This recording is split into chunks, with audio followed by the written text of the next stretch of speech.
Andrea Brown, na rumored girlfriend of Enrique Hill, ay nagpaparinig raw kay Liza Soberano. Usap-usapan ngayon ang screen capture ng post ni Andrea, ukol sa upcoming niyang meet the family ng kanyang boyfriend sa Spain.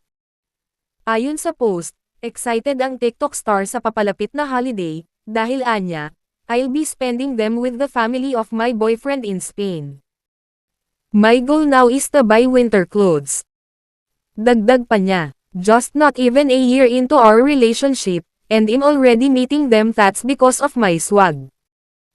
Saad pa niya, "He told me it took 3 years before his ex got to meet them."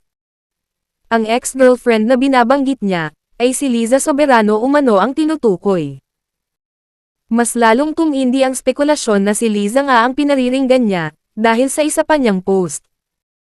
Anya, "We have a new maid named Liza, LMAO. Minumulto kami dito lalo na may BF. Inaasar tuloy ako at siya ni tita. But I'm not insecure or whatever, because I'm a secure person. I'm not enemies with anybody." Maraming netizens ang nag-react at bumatikos sa mga naging pahayag ni Andrea Brown. Dahil kung pagbabasehan ang mga post niya ay insecure raw siya kay Liza Soberano. Matagal na raw hiwalay ang Lizken, kaya bakit raw inuungkat niyang muli? Napaka-immature raw niya, at ipinost pa ang mga dapat sila lang ng kanyang boyfriend ang nakakaalam. Unang pumutok ang isyo ng kanilang relasyon, nang mamataan sila ng ilang beses na magkasama, at sa mga intimate nilang larawan. Nabatikos naman si Enrique Hill, dahil nakipag-date umano ito ng menor de edad. 17 pa umano si Andrea Brown, at 34 naman ang aktor. Tahimik at wala pa ring opisyal na pahayag si Enrique tungkol sa kanilang relasyon.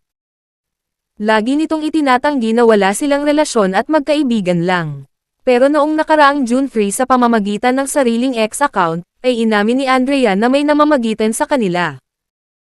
Anya, "He's my man, and I ain't letting him go." Hanggang ngayon ay patuloy pa rin silang nakikitang magkasama, na nag-uudyok na may tunay ngang may espesyal silang relasyon. Sino ba si Andrea Brown? Siya ay isang TikTok star mula sa Los Baños, Laguna. Anak siya ng isang Pilipina at dayuhang ama, at kasalukuyan, nasa pagitan ng 17 o 18 taong gulang na siya ayon sa mga lumabas na post sa social media. Lumabas na rin siya sa ilang online campaigns, at sa music video ng kantang Pusong Malamig. Inihantulad rin siya kay Ivana Alawi, na nakitaan ng pagkakahawig sa mukha at kaseksihan. May ilan na nagsasabi na may pagkakahawig din siya kay Liza Soberano.